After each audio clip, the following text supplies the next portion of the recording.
The broadcast is now starting. All attendees are in listen-only mode.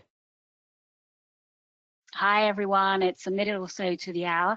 We're going to wait a couple more minutes. I can see quite a few of you are dialing in. So welcome to our webinar and we'll be with you very shortly.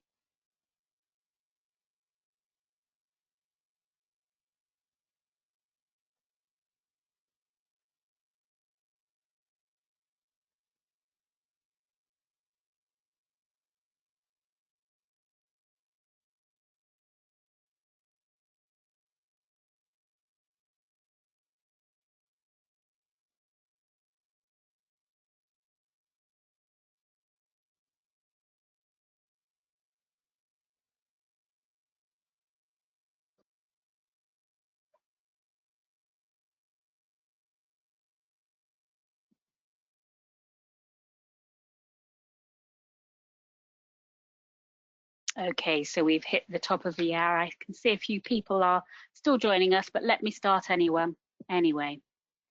So hello everyone, I'm Helen Wilson and I'm the Chief Experience Officer for our Customer Experience and Channel Performance business here at Ipsos.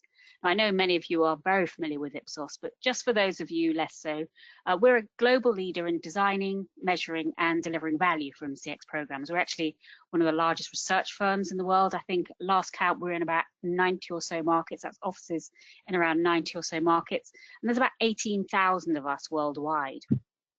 So I'm delighted to welcome you to our webinar, and that's the Forces of Customer Experience. And we're really excited about the launch of the Forces of CX, and I'm sure you will be too once you've had a chance to hear from Jean-François, or that's JF Damais to many of us. So JF is our Chief Research Officer for Customer Experience, and he's the author of our recently published white paper, The Forces of Customer Experience, the Science of Strong Relationships in Challenging Times. On today's webinar, he'll be speaking for around 30 minutes and we'll be absolutely delighted to take your questions. But as there are so many of you, we'd be grateful if you could simply put your questions in the box and we'll get to as many of you as we can. So without further ado, I'm going to pass over to Jean-François Damais. JF, over to you. Thank you very much, Helen. So I also wanted to say welcome to everyone. Welcome to our webinar. I'm delighted to see so many of you attending our session on the Forces of CX. And as Helen said, over the next 30 minutes or so, I'll be sharing some of our latest thinking and R&D in the CX space. In a nutshell, the Forces of CX is a new measurement and management framework grounded in behavioral science that helps organizations better deliver and design experiences that fulfill customers' fundamental needs, which can lead to long-lasting and more profitable relationships and a better return on customer experience investment. So I'll be walking you through some of the R&D that we carried out, the framework itself, and then, of course, most importantly, how the framework can be used to drive the right actions to optimize the customer experience to achieve a higher return. But I wanted to start by making a few comments about the current situation, the current COVID-19 situation, and the relevance of our Forces of CX framework. There's no doubt that the COVID-19 crisis has brought significant changes in customers' expectations, attitudes, and behaviors. And customers have had to adjust to a new normal, and of course, businesses have had to adjust to a new normal. And of course, health and safety will be a huge priority for organizations going forward, delivering a safe environment for customers to interact with them. But at the same time, understanding relational needs and how they might be changing will be key to create new experiences that will be needed to adjust to our new world. And in that respect, tracking KPIs such as customer satisfaction or NPS will be a good way, and is a good way to keep a pulse on customer sentiment, but to some extent it's not enough anymore. In order to design the experiences of the future that truly connect with customers' needs, organizations need to leverage proven frameworks that provide strategic guidance to focus on what truly matters. So we'll be discussing through this webinar how the dimensions in our framework have strong relevance to the current situation. But let me, before I go into the framework, just outline a few important considerations when it comes to CX measurement and CX management. Strategic CX investment should deliver a return on customer experience investment. That's what we call Roxy. And everything we do as CX professionals is meant to improve some of these 4 customer outcomes that you can see. So we aim to improve retention, we aim to improve customers' advocacy, we aim to improve share of spend, or another goal could be to improve operational efficiency. That's central to all our engagement in CX. And actually the forces of CX fundamentally is all about helping organizations to shape experiences to drive stronger relationships which can then lead to improved customer outcomes and a better return on customer experience investment. And when we work with our clients across many sectors and geographies, we find that driving Roxy requires a holistic approach. And we find that the 4 elements that you can see on that slide are critical to get right. The real starting point, which is a prerequisite for any successful CX improvement initiative, is the alignment of the whole organization around the importance of the customer experience and its purpose. And that acknowledgement or that understanding needs to span across all levels of the organization, from shop floor to board level. And that's in order to create a strong buy-in to a customer-centric agenda. So this is the crucial basis of driving action in any business. And of course, once the organization is CX ready and engaged around a common CX vision, a holistic measurement and management process needs to be put in place. And this is about deploying the right measurement ecosystem to better listen to customers. For example, measuring what matters, asking the right questions, setting the right KPIs. It's also about employing advanced analytics and integrated data sources to activate the insight, providing key stakeholders with the right information and tools to empower them to act and drive change. And finally, embedding the right organizational structure, culture, and behaviors to drive continuous improvement and customer centricity. So you can see there is a holistic process here, but what are the key principles to successful CX design and delivery? Well, we're listing 3 key principles. The first one is all about making sure that the customer experience delivery meets the expectations set by the brand promise. And it is a very key topic. This is all about the extent to which the CX lives up to the expectation that have been set by the promise. And we actually have a paper that is published on that very topic, the paper that was written by my colleague, Fiona Moss, which is called Mind the Gap. It's all about understanding how organizations can align their CX delivery to their communication, their brand building activities. So this is a very interesting topic, and the paper can be accessed on the ipsos.com website. But the focus of the webinar, of today's webinar, is really around the second principle, which is making sure the customer experience provide the right ingredients to drive strong relationships.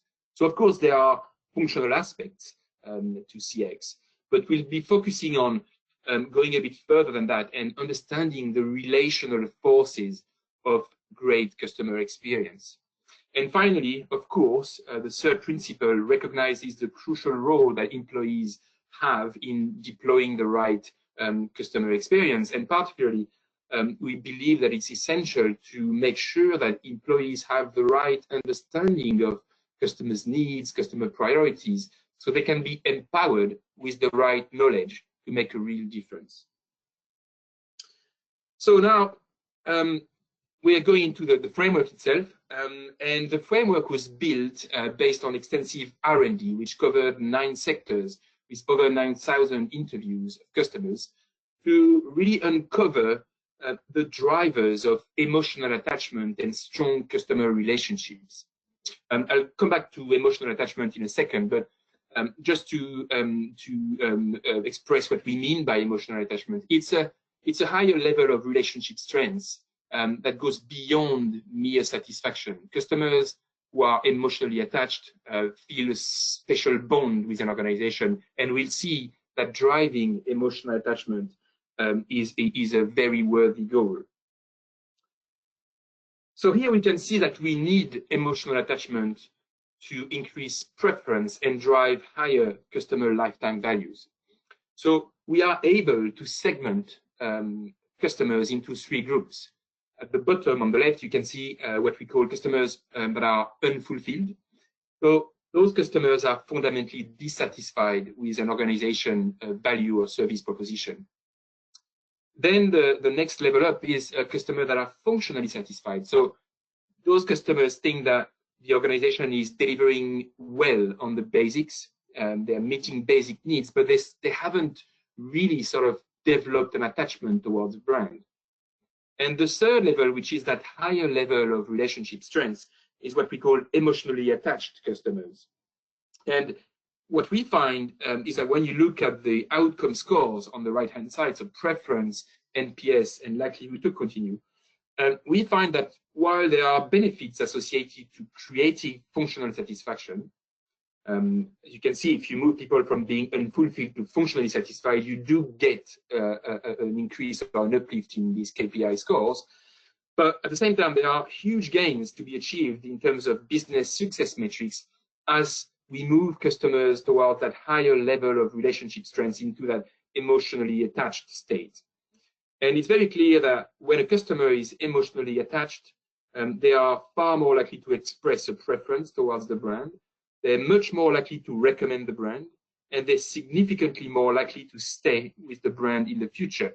And these 3 outcomes clearly relate to the customer outcomes that I showed you earlier in our Roxy sort of framework. These are the outcomes that matter for organizations. But very interestingly, in addition to being crucial to drive customer retention, advocacy, preference, and resulting share of spend, emotional attachment can insulate brands from the occasional mistake. Emotionally attached customers are more likely to be forgiving, which can lead to reduced rates of complaining behavior, a lower load on call centers, and in other words, higher operational efficiency. The graph below shows the likelihood to continue scores amongst customers who've had a negative experience, a recent negative experience, a negative moment of truth. And the gray bar, which you can see the total bar, shows that 20% of customers overall who had an issue, a recent issue with organizations, tell us that they are likely to continue with that organization. That numbers jumps dramatically when we look at customers who had some form of emotional attachment beforehand. So that's really important in the sense that, of course, we're not saying that once we have emotionally attached customers, we can provide them with a poor experience, but we know that there is no such thing as a perfect process. So by having that bank of emotionally attached customers means that organizations are more likely to be forgiven if the occasional mishap happens. So I think we've clearly showed that emotional attachment is a worthy goal, and we wanted, using our R&D data, to understand how the different brands in different sectors were performing in terms of emotional attachment. And here we see that all in all, 70% of customers across sectors do not feel any emotional attachment to the organization they have a relationship with. You can also see that there is decent variations across sectors. Car insurance and energy register the lowest level, with just 2 in 10 customers being emotionally attached to their provider, while on the left-hand side, supermarkets, online retail, and banks register the highest level. I just want to draw your attention to the numbers for online retail, because I think they're interesting and significant. So these relatively high number of online retail are worth noting, because traditionally we have always assumed that emotional attachment was built through or via face-to-face interactions. So employees being friendly to customers, employees going extra mile. But here our findings tend to indicate that it's possible to deliver some form of emotional bond in purely digital environment. And this is, of course, very relevant, particularly in times where there is a shift to digital channels.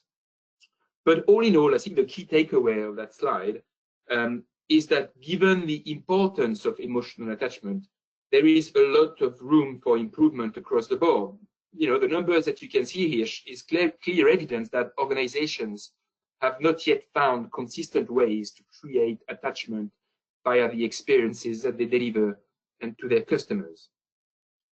So of course, the next question is, how do we drive emotional attachment? Well, the answer is to ground CX in a deep understanding of people. It's applying a truly human-centric framework. If you think about it, customers are humans before they are customers, and as such, their attitudes and behaviors are governed by some fundamental forces or motives that are well referenced in behavioral science. And speaking to a lot of organizations over the last 2 or 3 years, we can see that there's been a lot of investment made by these companies to make processes more efficient, more and sometimes frictionless. And as a result, a lot of the CX measurement and management focus is currently centered on the functional aspects of the customer experience, the amount of effort a customer puts in to get something done, the speed of getting things done, how to fix issues when they arise. And clearly, functional performance is key to meet basic needs and prevents dissatisfaction. But these functional elements alone are not powerful enough to drive meaningful customer-company interactions that drive positive memories, leading to strong and profitable relationships. So organizations need to work out how to understand how to design and deliver experiences that go beyond the transactional and create that emotional attachment, which we've seen is clearly related to stronger customer outcomes and competitive advantage. So I'm delighted to introduce you to our latest framework, the forces of CX, the science of strong relationships, the building blocks of emotional attachment and stronger relationships. So we came up with a model in collaboration with our with Ipsos Global Behavioral Science team, and we developed that framework for CX that really helps organizations drive stronger relationships through a better understanding of customers' relational needs. And the framework builds on our own understanding of people's needs, but also on the behavioral psychology literature, and particularly on some of the literature around social motives and around how social relationships are established and flourish. So we took some conceptual models from the literature and we applied it to our R&D data. And we were able to identify key dimensions, which we then validated to be strong predictors of emotional attachment and relationship strengths. These dimensions have particular relevance to the COVID-19 crisis, but of course they are broader than that. But focusing on them will really allow organizations to refocus customer experience measurement and management to address what truly matters. So I'm going to take a few moments to talk you through some of these dimensions and also to outline a couple of examples of where I've seen or where we've seen some organizations really like doing well in terms of providing an experience that was reinforcing some of these key dimensions in the context of the COVID-19 situation. What I'd like you to do as well is to think about your own experiences with providers across different sectors. And I think you'll see that these dimensions clearly resonate and make a real difference to how you feel about the organizations you're interacting with. So the first one I'd like to go through is fair treatment.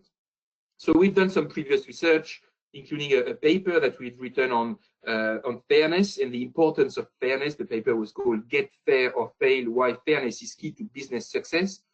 And in that research, we really highlighted the importance of fair treatment on customers' relationship with brands. Fundamentally, if an organization's value proposition of service handling is unfair, customers will simply not engage further. Unfair treatment can be a strong sort of barrier to engagement. And in the context of COVID-19, it is, of course, crucial for brands not to be seen to be profiting unfairly from the current crisis. I've seen quite a few examples of organizations doing quite well here, and some internet service providers, for example, have upgraded their customers' package at no extra cost to help them better interact with others during lockdown. So I thought that was quite a good example of trying to drive fair treatment through the customer experience. The next one is certainty. And certainty is all about making customers feel that things are clear, transparent, and working as expected. As humans and as customers, we do not like to be in the dark. We like to be able to understand what the next steps might be, and to get clarity on outcomes. And customer choice quite often involves some amount of uncertainty, and particularly in challenging times. So here, brands should really be trying to mitigate in these sort of feelings of uncertainty by providing clear information and a strong and consistent service proposition.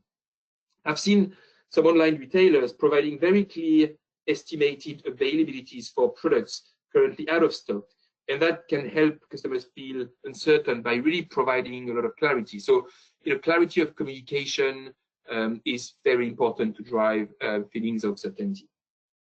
The next one is control.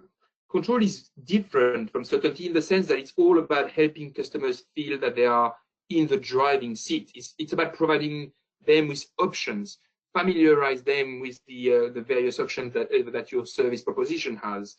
And it's all about providing meaningful choices and the ability to access the full range of services. Fluctuating levels of service and product availability associated with the current COVID-19 crisis mean that it's very important for brands to find ways to give customers back their sense of control. So we've seen some supermarket chains, for example, providing very clear step-by-step instructions on how the deliveries need to happen to give a sense, to foster that sense of control, giving an ability to customers to know how things will happen and to have the choices and drive control. The next one is what we call status. I'm sure a lot of you will be familiar with that. And it's all about making customers feel valued, respected, and worthy of special treatment. And of course, if that's accomplished, it can help to strengthen the relationship further. We know that very loyal customers tend to expect preferential treatment, but actually that's true of any customer, and that's true as well in challenging times, meaning that brands need to find ways to show flexibility and recognize and reward customer loyalty.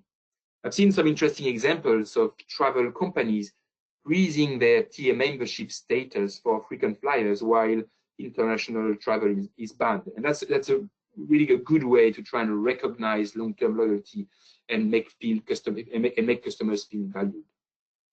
The next one is belonging, which I particularly like, and I think it's a little bit understated in the current CX space.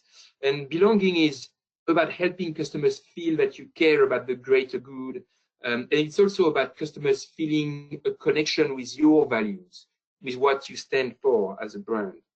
And a brand's ability to build a sense of belonging is key to build a truly meaningful relationship with a sense of purpose and authenticity. And so some organizations have done quite well to demonstrate via the customer experience that they truly care about people. I've seen some internet retail, some e-commerce companies providing free ebooks and audiobooks to keep kids entertained and help with home parenting. The next one is enjoyment, which actually can take different shapes depending on the nature of the sector, but it is ultimately about enabling achievement of goals and removing hassle. In some cases, it can be about allowing customers to focus on themselves and feel a sense of pleasure throughout the experience. Think about restaurants, for example. But in quite a lot of other cases, it can be about providing or delivering services in a way that makes customers' lives easier so they can feel a sense of freedom.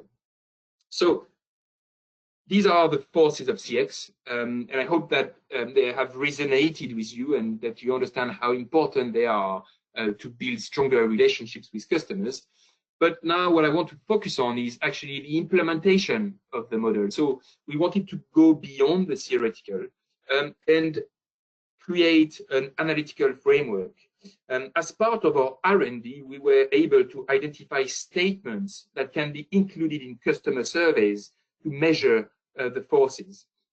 And by adding these dimensions to customer surveys, organizations can diagnose, prioritize, and redesign their customer experience so that it drives the right outcomes.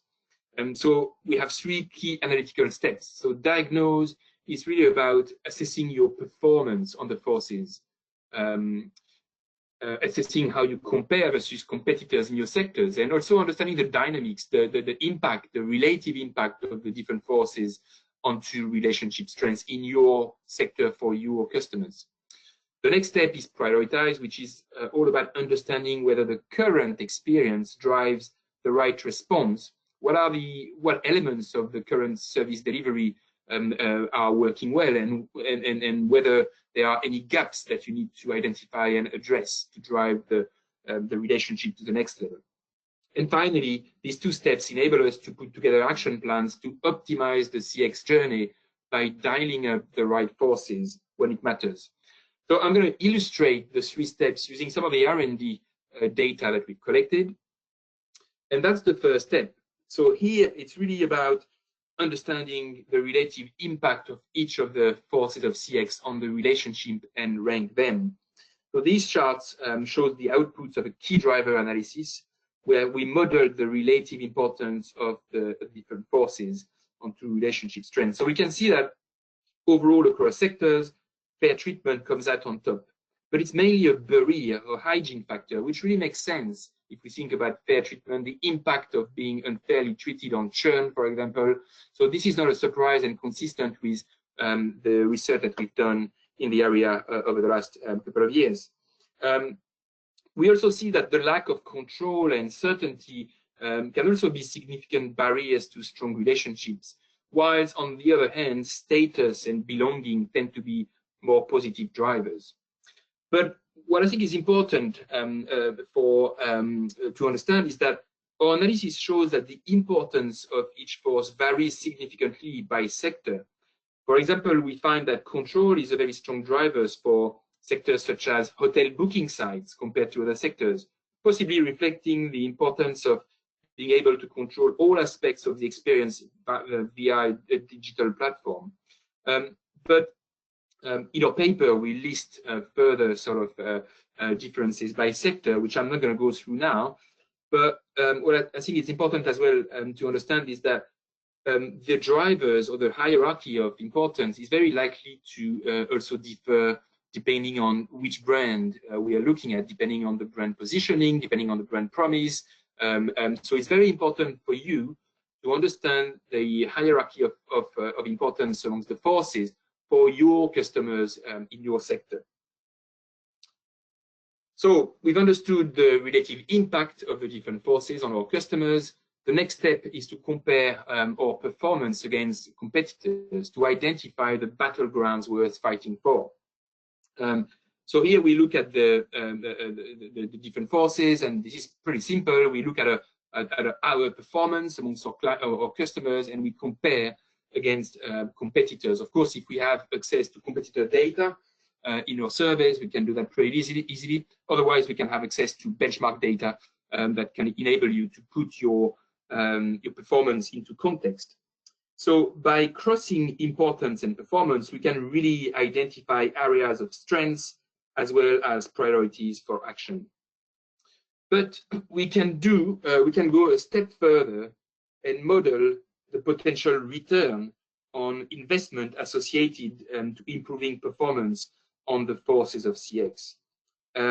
So here you can see a dynamic simulator that we can produce as standard as part of our return on CX investment modeling solution. And you can have on the left-hand side the forces, and you can see the impact on a KPI score, let's say NPS, for example, or overall SAT or brand preference, the impact associated to improving the various forces.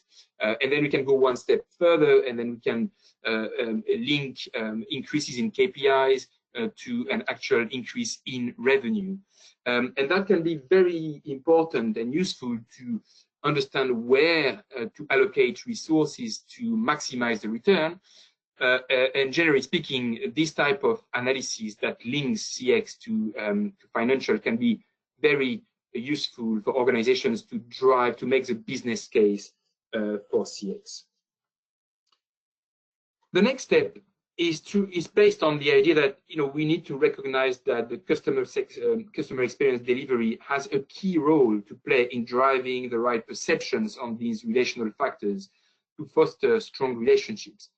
So we need to be able to understand the interplay between various aspects of the CX, so functional elements, you can see in gray here, and the relational factors, the forces.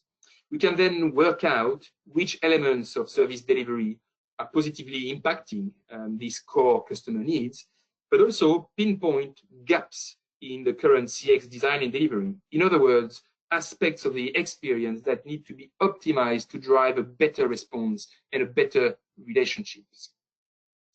So these analytical steps can then feed into action plans to redesign the customer experience. And the forces of CX can be used as a frame to better map customer journeys. We can identify opportunities to dial up the right forces in the right way at the right moments in the customer journey. And this is particularly relevant to the COVID-19 situation and the transition period post-crisis, as organizations will need to develop a new customer experience vision to accommodate for changing environment and customer needs.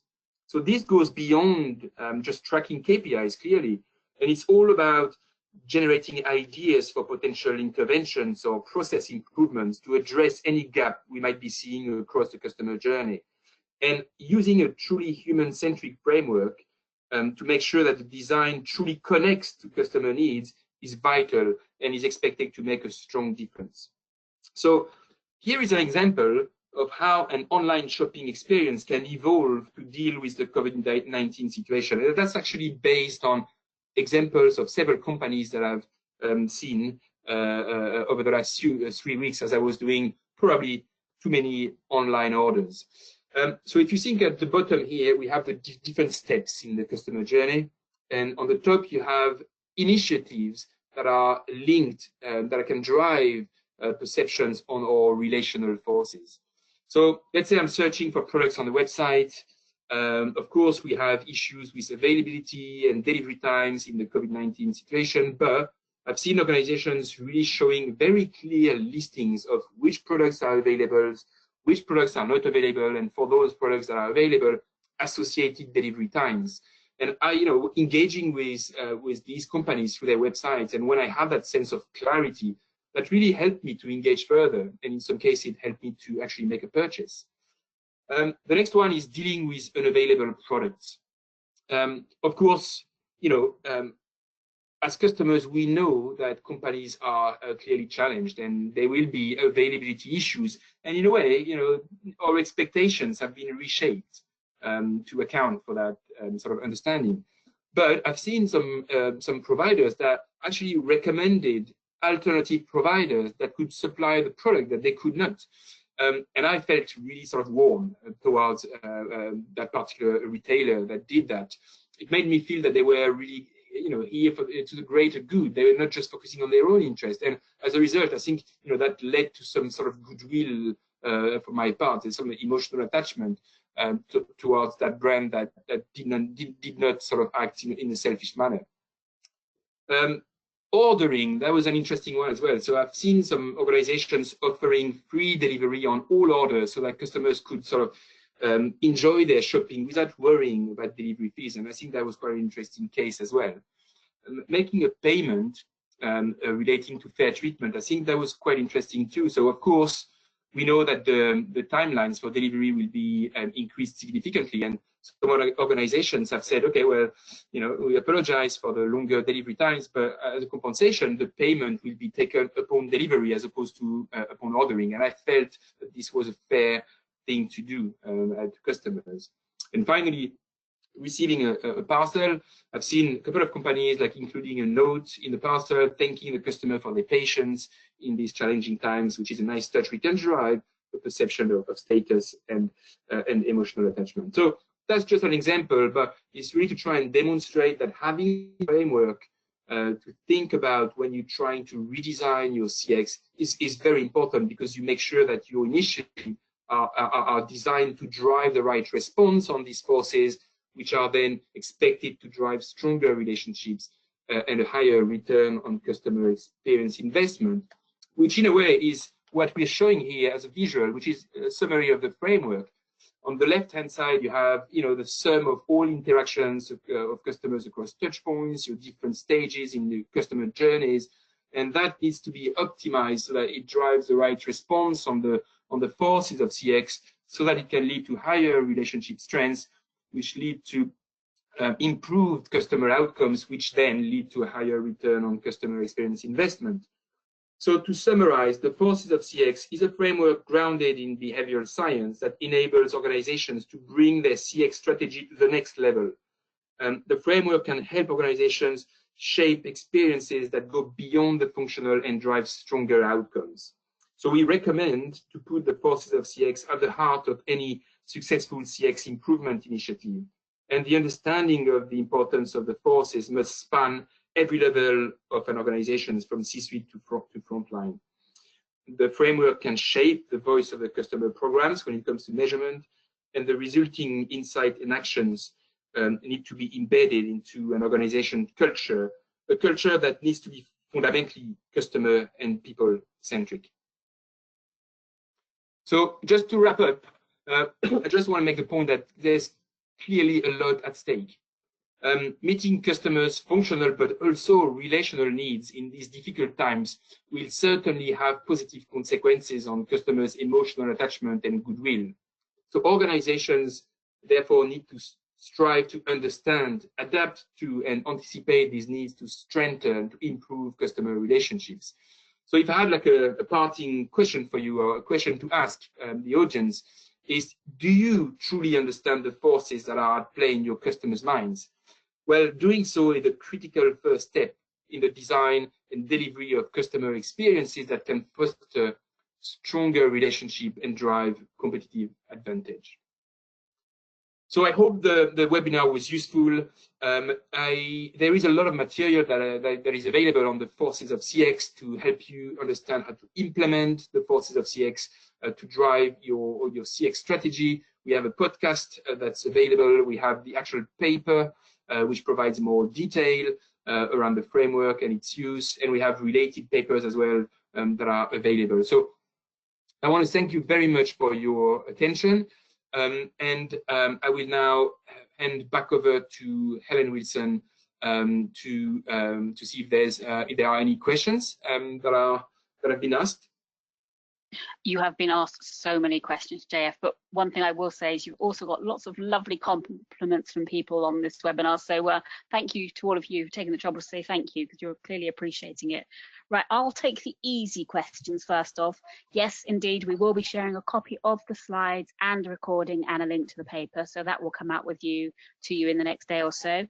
A few of you have asked around translations and whether we would be willing to run this event either for your particular organisation or indeed in your market. Yes, certainly we've got a number of translations in the offing, and I know even in the last couple of days alone, I think I've spoken to Hungary, Germany, Thailand and France who are preparing local events. So if you know your local CX contact at Ipsos, get in touch with them, or of course you can get in touch with me, helen.wilson@ipsos.com, and I can help you with those kind of practical matters. JF, I'm going to put some of the questions to you, and as I say, we do have a lot. Just see if there's any sort of bundles of these. Here's a good one. A few people have asked around the extent to which this model works in the B2B space. Yes, absolutely. So we've got a B2B specialism at Ipsos, and including in various countries and including in the UK. So we've worked with them when we designed the model, and clearly there's true relevance of the forces to B2B relationships. So we know that a lot of the activities in the B2B space is to try and drive relationships further. So if we think about some of the forces, they are highly relevant. So fair treatment is key. Control, certainty as well. The concept of enjoyment is also relevant, although it's slightly different. It's more about providing services that can remove hassle, as I described earlier in the webinar, and having that sort of mutual drive to meet goals. So yes, absolutely, there's evidence that B2B relationships are also emotional in nature, so the model can be clearly applied to that sector. Thank you for that, Jeff. And I'm going to stay with application, if I may. And a question specifically is around whether one can apply the model, the CX forces, around social media data. If that's something you could address, please. Yes. So yes, I mean the starting point as part of the R&D is that we've been able to identify statements that can be included in surveys, and 6 statements that we can include in surveys that enable you to run through the analytical steps that I've described. But what we've done as well is we've investigated the use of advanced text analytics and AI to try and really mine customer comments, taking the framework into account. So in other words, we start grouping the different customer comments that we find on social media, and we are sort of coding them into the different forces. And actually what we find is that this is a great way to go beyond just tracking an overall sort of sentiment score, because then the social media data becomes richer because it's more meaningful and it gives more guidance to organizations as to what is the true meaning of these customer comments out there in terms of the relationship between these customers and brands. So yes. Okay, on that point, and you've referenced it in part, but there's a few questions here, so it's probably worth just revisiting this point. Some of our participants are asking about sort of the practicalities of it. So we have a question around how one uses it in customer surveys, and what are the types of insights that you might get. Yeah. So yeah, absolutely. So as part of the R&D, so of course we wanted to go beyond the theoretical. So as part of the R&D, we've actually identified statements that best represent each force. So we ended up with 6 statements that we believe are very strong indicators of the different forces. So the forces can be added as a very sort of light module to any customer survey. So 6 statements that you can add in, let's say, a relationship survey, and then we can go through the analytical steps that I mentioned. So we can help you to understand how you perform on the forces versus your competitors. We can run some key driver analysis, statistical modeling to help you understand which forces make the highest impact for your customers in your sectors. We can then look at the, as I said, the interplay between the CX aspects and the forces to pinpoint strengths, but also weaknesses or gaps. And all that analysis can lead to action plans designed to optimize the CX to drive stronger outcomes. So at a relationship level, the forces can provide that very strong strategic guidance, but there's no reason why the forces can't be included in transactional surveys as well, to monitor the impact of any improvements that you have put in place. In other words, are the actions that you're putting in place driving the right response on these validated relational factors? Again, I'm going to stay with another couple of practical questions, if I may. We've got one participant who's asking about sample sizes. So I don't know whether they're considering a current program or indeed looking to design, but can you give an answer around sample sizes? Now, I appreciate there's a number of variables that come into play here, but that will be helpful. I mean, to give a top-line response. Yeah, I mean, this is the sample size requirements are the same as for any type of customer metric or KPI. So if you want to look at your performance, then you probably need a minimum of 75 or 100 customers responses. If you want to look at a driver analysis, then you probably want a little bit more, probably about 200 or 300. But then if you have a big customer base and you want to look at whether some of the drivers might change depending on the customer segment, which actually is the case. For some customer groups, the belonging is more important depending on maybe age. And then for other types of customers within your customer base, maybe fair treatment will be more important. So if you want to do that, if you want to run the full analysis by different customer segments, then you need more. You probably need about 200 to 300 per segment. And again, on that front, if you do have any specific questions, either around an existing program or indeed a new program you're considering, just give us a call and we can happily guide on that front, depending on your particular business objective. Jeff, again, you've addressed this in part, but I'm conscious we don't have very much time, but because there's been a few people asking for a little bit more information in terms of how you came up with the dimensions that you've just shared with us. Could you give a little bit more information around that, please? Absolutely. So we worked with our global behavioral science team to review all the literature around in behavioral psychology, specifically around how social relationships are formed and what are the drivers of strong and successful relationships between people. So there's a lot of literature around that, and we chose some of the most prominent models. To name it, it was Susan Fisk's Busset model of social relationships, which outline a few conceptual dimensions to the building of strong relationships between people. So we took these dimensions and we framed our R&D around these dimensions, and we tried to understand whether these dimensions also applied to the world of customer-company interaction. In other words, whether these dimensions were valid for business relationships and not just human relationships. And actually, to a great extent, these dimensions hold true. So they formed a very strong sort of framework and conceptual and valid conceptual framework to that. So then we asked a bunch of statements in the R&D with a lot of sort of statistical analysis, variable clustering. We checked the validity of the model, and the conceptual validity, but also the predictive validity.